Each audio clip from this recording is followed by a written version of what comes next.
In this video, I'm gonna share 10 amazing list tips that is going to enhance your knowledge and make your coding more efficient. So let's get started. So the first method that we are going to learn is the index method. So suppose you are given a list 1, 2, 3, 4, and 5. And here, if you want to find the index of a certain element in this list, say for example 3, then for that you can use the index method. I can directly write print here, then I will use L dot index. And here I want to find the index of 3. Now let's see what's the index of 3. As you can see, the index of 3 is 2.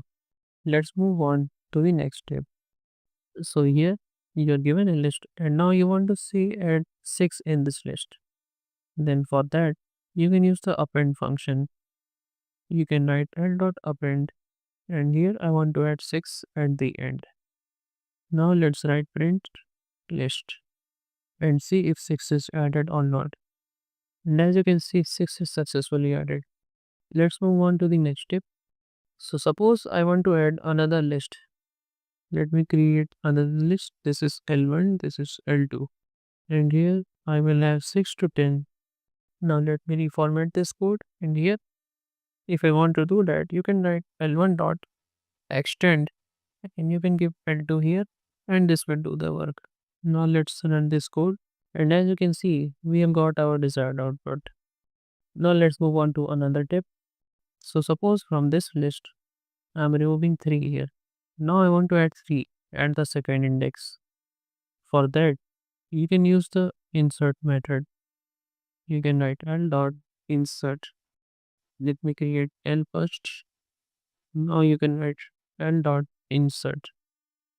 And here, the format of this is insert.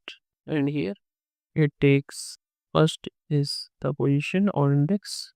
Let me write index here, that will make it more clear. Then it will take element. This is the format. So the index is 2 and I want to insert 3 here. Now let's print a list and see if 3 is added or not. And as you can see, 3 is successfully added in this list.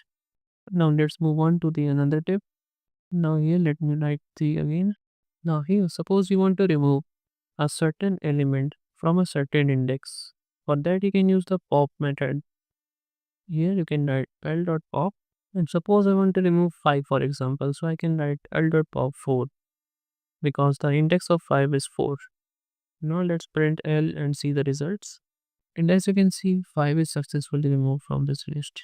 Let's move on to the other tip.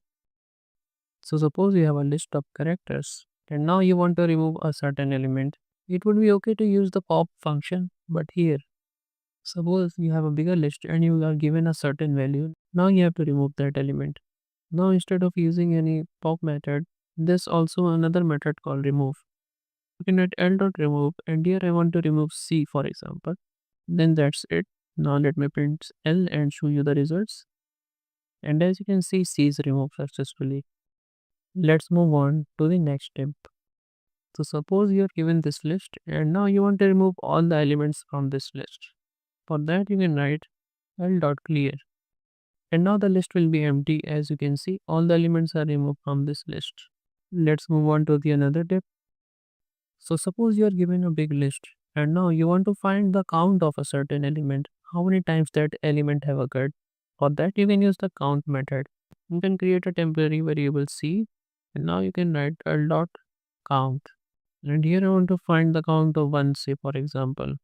Now let's print C and see our count. And as you can see, 1 is present 3 times. Let's move on to the other tip. So suppose you are given a list and here you want to reverse this list. For that you can use L.reverse. That's it. Let's print L and see if the list is reversed or not. As you can see, the list is reversed. But there's also another way of doing this. You can just write L and here you can write colon colon minus 1. This will also reverse the list. As you can see, list is again reversed. Let's move on to the next step. So suppose you are given this list and you want to sort this list.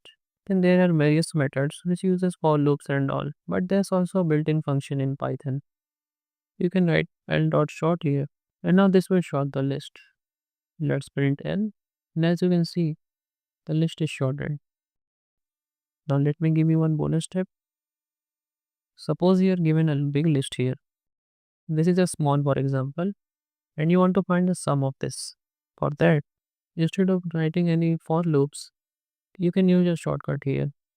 You can write print, and then you can just write say sum is or sum equal to. Then here you can use the sum function by writing sum, and here you can just give list. And now this will give you desired output. Let's run this code. And as you can see, the sum of this list elements is 15. Well, this is not the end. Here are some more amazing Python tricks like these. And if you want to check your coding knowledge, then you can try solving these coding puzzles. And if you don't want to miss the upcoming videos, then don't forget to subscribe.